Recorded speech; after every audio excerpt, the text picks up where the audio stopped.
Salut tout le monde, bienvenue dans cette quotidienne du mardi 25 mai au programme de l'actu, du sport et de la culture. En actualité, on vous parle finance tout d'abord avec la ville de Nyon qui a bouclé ses comptes 2020 avec un léger bénéfice de 52 000 francs alors que 8,5 millions étaient prévus au budget. Toutes les explications de Claude Uldry, municipal en charge des finances à la ville de Nyon, qui est au micro de Florian Cavalleri. En sport, on parle handball avec le Nyon Handball Club La Côte, NHB La Côte qui organise des portes ouvertes tout le mois de juin pour présenter son club qui a bientôt fêté ses 1 an. En culture, enfin, Brigitte Ravenel, la chanteuse lyrique nyonnaise, est sur notre plateau pour nous parler du festival littéraire Les Intimes avec des récits de l'auteur Sylvain Tesson qui seront lus dans 6 lieux du district du 26 au 30 mai. Je vous souhaite une très belle émission à tous.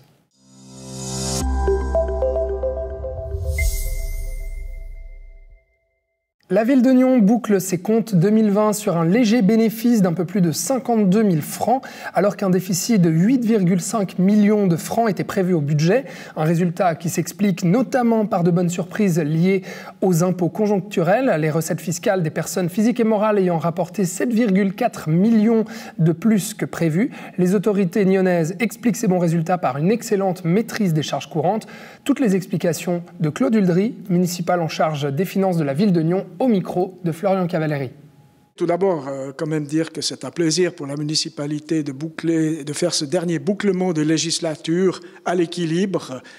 C'est effectivement une récompense de 5 ans de travail sur des priorisations d'investissement, certaines restrictions dans le budget. Alors des comptes à l'équilibre à la fin d'une législature, c'est souvent le cas. On aime bien finir sur des chiffres pleins. Là, pour entrer dans le vif du sujet, justement, quels sont ces chiffres ? Alors on voit qu'au niveau des chiffres, eh bien, on est pour les recettes légèrement meilleur que ce que nous avions estimé dans le budget pour les personnes physiques.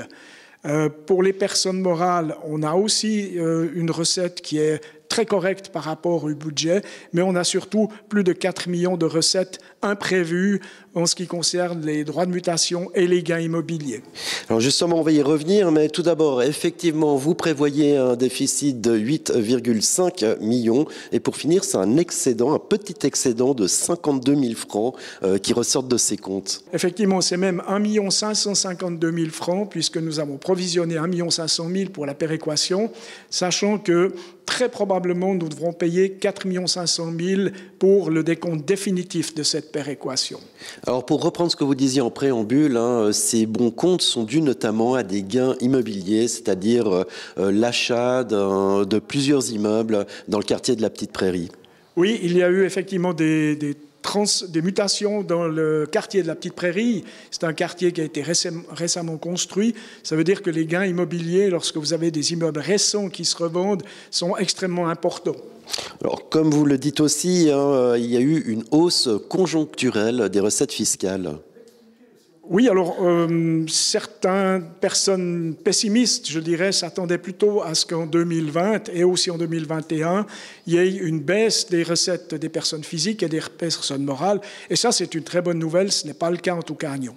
On voit qu'en 2020, la péréquation a joué des tours positifs à la ville de Nyon, comme à de nombreuses villes du district et communes. Comment vous analysez ça ? Alors c'est très difficile aujourd'hui de l'analyser puisqu'on n'a pas les décomptes définitifs, mais il est fort probable qu'au vu de ce qu'annoncent certaines communes comme résultat, il y a eu des très bonnes performances des autres communes, ce qui fait que ça soulage un peu les communes qui performent normalement ou qui performent moins bien. Alors vous avez pu provisionner et puis aussi vous avez pu, la ville de Nyon connaît une baisse de son endettement. Expliquez-nous ça. Oui, ça c'est la deuxième très bonne nouvelle, surtout pour la prochaine législature. Effectivement, plafond d'endettement à 360 millions pour la législature. Aujourd'hui, nous sommes à 291,3 millions. Et pour conclure, comme chaque année, vous nous dites il faut tout de même être attentif à la situation et notamment à cette situation extraordinaire qu'on a connue avec la pandémie du Covid-19. Oui, alors il est fort possible que certains aient raison et que la pandémie porte malheureusement ses mauvais fruits, je dirais, sur 2021 ou 2022. Alors, quelle est la projection que vous faites en tant que municipal des finances de cette future législature ? Alors, en ce qui concerne la future législature, je pense que mon successeur ou moi-même, si je suis reconduit au service des finances, devront malgré tout être prudents. C'est dans l'ADN, normalement, d'un municipal des finances. Donc, j'en conclus que certainement, vous serez le nouveau municipal des finances. Non, alors absolument pas. Hein. Rien n'est décidé. Ça se décidera le 28 mai et on verra bien qui souhaite prendre le service des finances. Mais je pense qu'il devra quand même rester, la personne devra quand même rester attentive et probablement que le budget 2022 que la municipalité présentera, en tout cas dans ses directives du mois de juin, sera un budget non pas de rigueur, mais en tout cas pas un budget très optimiste.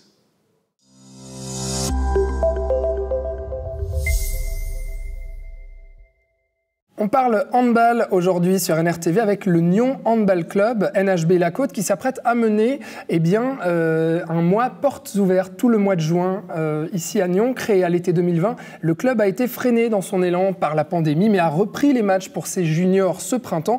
Aujourd'hui, il compte 94 membres et ne compte pas s'arrêter dans sa course. Bonjour Laurent Serron. Bonjour Alexandre. Laurent, tu es président du club NHB La Côte et bonjour Christophe Fourcault. Bonjour Alexandre. Tu es responsable sportif de ce club. Alors Laurent, on va parler de ce mois de juin du coup qui va être un mois portes ouvertes, c'est-à-dire que tous les entraînements seront gratuits et ouverts à tous pour faire découvrir le club. Voilà, c'est exactement ça. C'est une opération qu'on comptait mener le week-end prochain puis qu'on a, pour des raisons liées à la pandémie et la crise sanitaire, qu'on a décollé sur le mois de juin et finalement on va en faire bénéficier pendant un laps de temps beaucoup plus long. Donc tout le mois de juin, tous les entraînements sont ouverts à tous de 5 à 19 ans et ils sont gratuits. Voilà. Parce que donc le club va bientôt fêter ses 1 an de création, mais il faut encore effectivement le faire connaître. C'est pour ça que vous ouvrez vos portes ce mois de juin. Christophe, j'aimerais savoir, parce que avec la pandémie, forcément, les matchs ont été annulés, etc. En revanche, en ce moment, il y a les juniors depuis quelques semaines qui ont pu reprendre des matchs. Quels sont les matchs qui vous occupent en ce moment au NHB La Côte ? Alors, toutes nos équipes juniors ont repris. Que ça soit en filles et en garçons. Chez les garçons, les moins de 19 ans ont repris le championnat, les moins de 14 ans filles ont repris le championnat, et les moins de 16 ans filles ont repris le championnat. On a aussi eu des tournois sur l'école de hand et les moins de 13 ans mixtes. Donc on peut dire que c'est reparti comme avant la pandémie, quoi. Ouais. Avec quelques restrictions au niveau du public, mais sinon, les championnats ont repris. Avec combien d'équipes vous évoluez aujourd'hui au NHB La Côte, et puis quelles sont-elles ? Alors, on a une équipe moins de 13 mixtes, on a une équipe moins de 14 ans filles, une équipe moins de 16 ans filles, une équipe moins de 19 ans, et on a aussi l'école de hand, où on joue avec des moins de 7, des moins de 9 et des moins de 11. Ouais. Voilà. Les seniors, pas encore ? Alors, les seniors, c'était prévu, mais on n'a pas pu reprendre à cause de la pandémie. On n'a pas pu constituer d'équipe encore. Exactement. Et la bonne et la grande nouvelle pour notre club qui a que 8 mois d'existence, c'est que l'année prochaine, on aura une équipe en H3 qui sera composée des jeunes joueurs qui composent les moins de 19 ans cette année, renforcée de quelques joueurs qu'on va recruter cet été. Laurent, du coup, le club, avec les matchs qui ont repris avec les juniors ce printemps, les équipes ont vécu en fait leur premier match, si on veut, au NHB La Côte. J'imagine qu'il y avait une certaine émotion à commencer. Il y avait déjà une certaine attente, parce que les juniors avaient bouillé d'impatience de pouvoir faire des compétitions. On avait réussi à maintenir les entraînements pendant toute la période sanitaire. Nos coachs, sous l'égide de Christophe, ont réussi à maintenir tous ces entraînements, maintenir cette motivation, maintenir cette solidarité.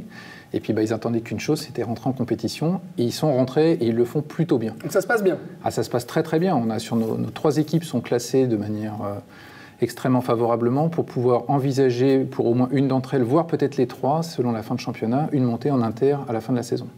Quelles sont les ambitions, Christophe, là, pour les mois à venir ? Alors on a compris déjà constituer une équipe senior, voilà. Puis avec les juniors et autres, quelles sont les ambitions du club ? Alors les ambitions, elles sont très claires. C'est que on est dans une démarche de progression. On a commencé de 0, on est pratiquement 100. L'année prochaine, l'idée, c'est d'avoir une équipe dans chaque catégorie. Donc là, à l'heure actuelle, avec le comité, c'est ce qu'on a décidé de faire. On a inscrit une équipe dans chaque catégorie, d'où une grosse campagne de recrutement sur le mois de juin Et sur les vacances d'été, on va lancer aussi le hand estival.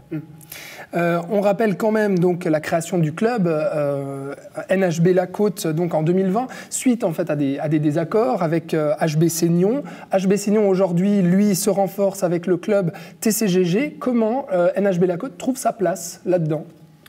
Tout naturellement, déjà, il y a beaucoup de joueurs qui avaient envie de changer de club et envie de nous rejoindre. Donc ça, c'était la base. Puis on a, grâce à la façon dont on a géré cette saison-là, on a aussi su attirer des jeunes qui n'avaient jamais pratiqué le hand et qui découvrent le handball. Il y a un vrai potentiel de croissance pour le handball dans la région. Le club a mis tout en place pour pouvoir accueillir ces nouveaux jeunes, les épanouir et les faire aussi exceller dans la pratique. Donc on a quand même quelques maîtres mots, hein. On est dans la performance, on est dans le développement sportif, mais on est aussi dans la convivialité, dans la bienveillance autour des enfants et des adolescents. On prend beaucoup de temps là-dessus, et ce qui fait qu'aujourd'hui, le club est en pleine croissance. On pourrait se demander s'il n'y a pas trop de clubs pour le nombre de handballeurs, parce que 3 clubs, du coup, uniquement sur la région de la Côte, ça fait peut-être beaucoup. Vous ne constatez pas Non, parce que si vous regardez dans d'autres zones géographiques, il y a aussi énormément de clubs de handball, et en regardant la région et le potentiel démographique de la région, il y a de quoi faire et de quoi pratiquer le handball. Le handball, c'est un sport qui est très intéressant, qui mélange beaucoup de vertus, et c'est ce qu'on développe avec tous nos jeunes, c'est qu'ils trouvent toutes les vertus du handball à travers cette pratique. Puis c'est un sport spectaculaire. On est toujours en attaque, en défense, donc il y a de quoi être attractif et faire en sorte qu'il y ait beaucoup de monde. On est très confiant sur la croissance du club et le potentiel de développement du handball dans la région. Voilà donc pour le NHB La Côte, on comprend vos ambitions et puis avec quelles équipes vous travaillez en ce moment. Pour terminer, j'aimerais juste vous faire réagir sur un petit point. Il y a eu une actualité qui est tombée. La Suisse se porte candidate pour les Européens de handball en 2026 et en 2028. Qu'est-ce qu'on en pense? C'est une super nouvelle pour justement le développement du handball au niveau quantitatif, mais aussi pour la médiatisation de notre fabuleux sport. Ce que j'espère vraiment, c'est qu'on ait des matchs en Romandie. Alors, pourquoi pas sur Lausanne, pourquoi pas sur Genève. Ça reste quand même concentré en Suisse allemande, le handball, hein, on a l'impression. Alors, c'est un sport d'origine germanique, donc ça peut s'expliquer. Moi, ça fait 6 ans que j'œuvre pour le handball en Romandie, on va dire, et plus particulièrement sur Nyon. Et je pense qu'on développe vraiment bien les choses. Avec quelques locomotives telles que Chenois qui jouent en Ligue nationale B, quelques équipes de première ligue aussi. Donc je pense qu'on tient le bon bout. Laurent, ça serait effectivement une bonne nouvelle si la Suisse accueillait les Européens de handball, qui donc restent encore en Suisse considérés comme un sport mineur, mais c'est lié peut-être à la médiatisation justement de ce sport. Alors oui, c'est un bon point que tu touches là, Alexandre, parce que le sport va connaître certainement une meilleure médiatisation à l'avenir. D'abord, il y a eu un accord qui a été signé entre la FSH et la SRF RTS pour avoir une diffusion des matchs. Donc le sport va certainement avoir une meilleure médiatisation, meilleure transparence, meilleure visibilité, et puis avec l'avènement de d'autres clubs dans la région qui vont être encore plus médiatisés, potentiellement avec des montées dans d'autres divisions, je pense que le handball en Suisse romande va être beaucoup mieux médiatisé, mieux connu et se développera beaucoup plus largement. Ce qui veut dire potentiellement plus de monde au NHB La Côte. Exactement. C'est ce qu'on vous souhaite en tout cas. Merci beaucoup Christophe, Laurent d'avoir été avec nous sur NRTV. Merci, on vous dit à très vite. Merci Alexandre.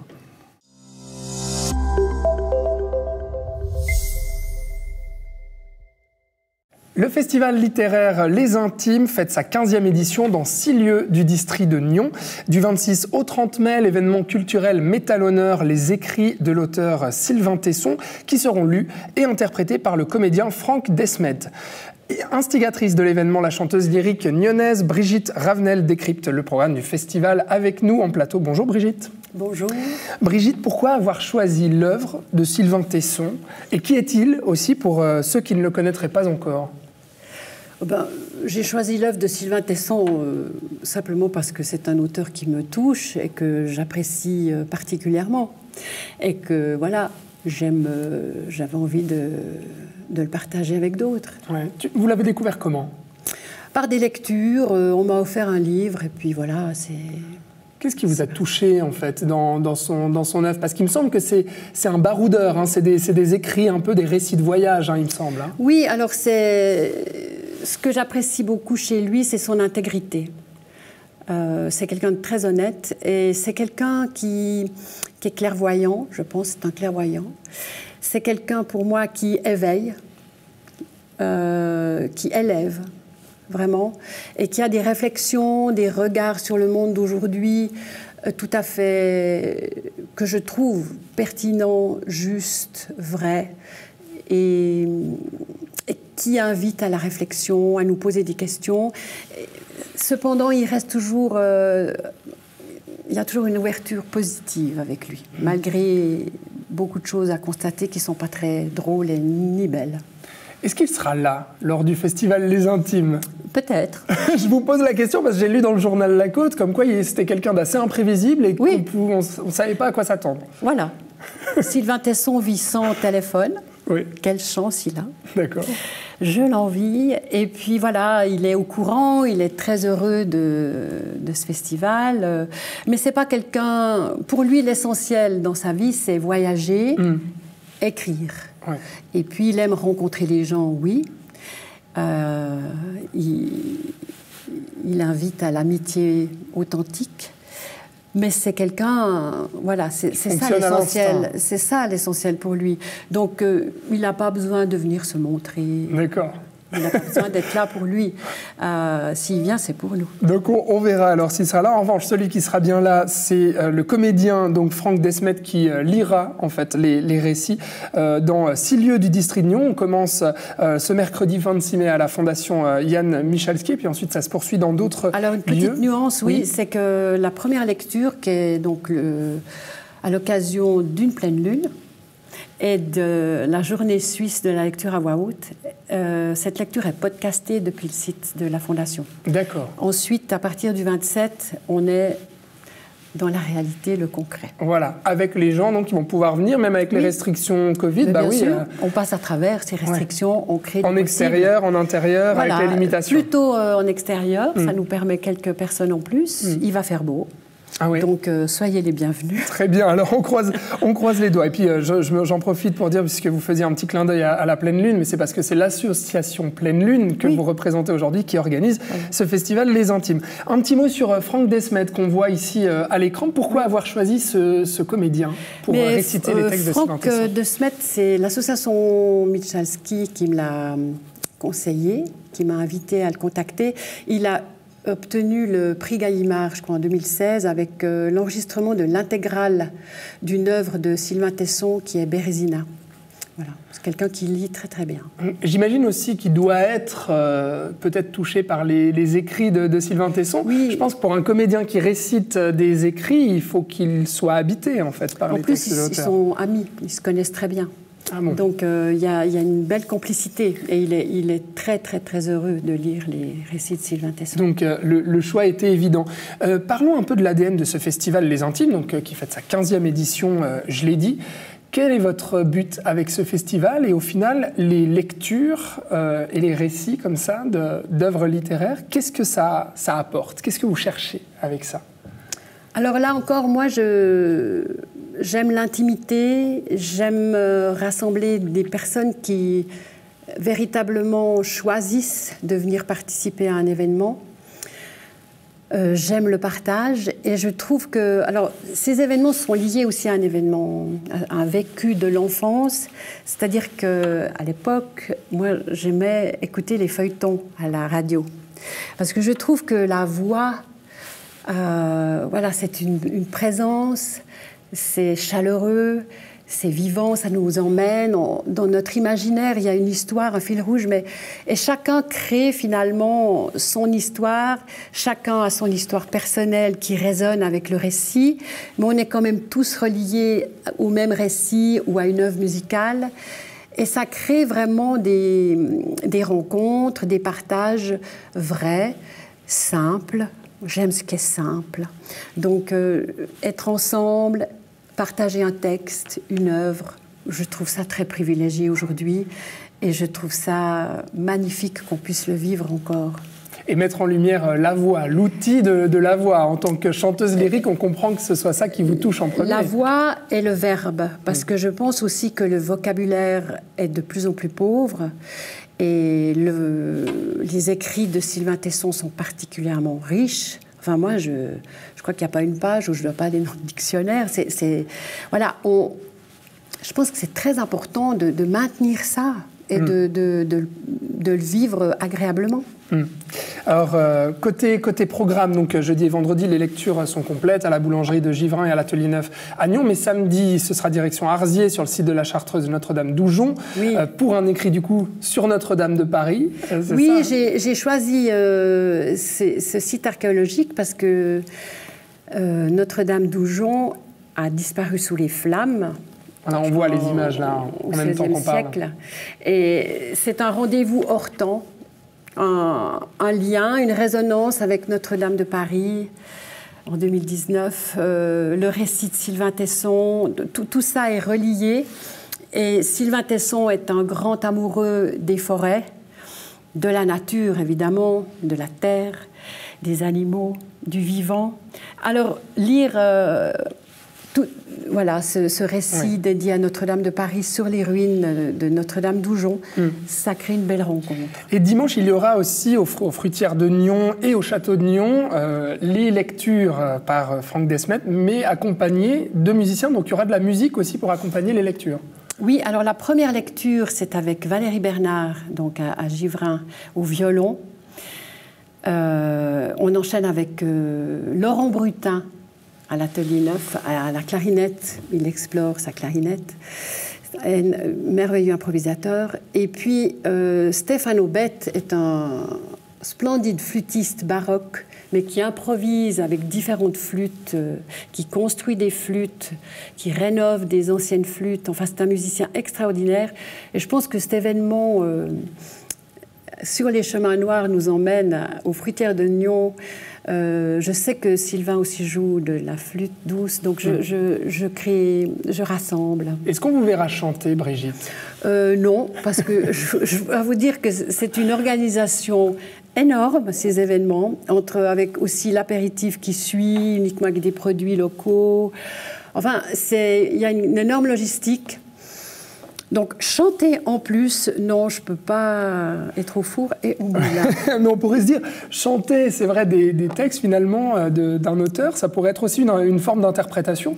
Alors, écoutez, on saute directement à l'événement de la pleine lune, parce que là, les récits de Sylvain Tesson, donc Notre-Dame de Paris, aux Reines de douleur, seront lus, et à partir de ce texte, il y a une création musicale. Et je chante. Voilà, sur laquelle vous êtes en train de travailler.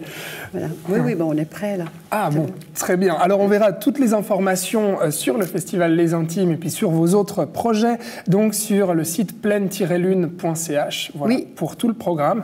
Merci beaucoup, Brigitte. Merci à vous, soyez les bienvenus. Merci, à la prochaine, Brigitte, au revoir. À bientôt.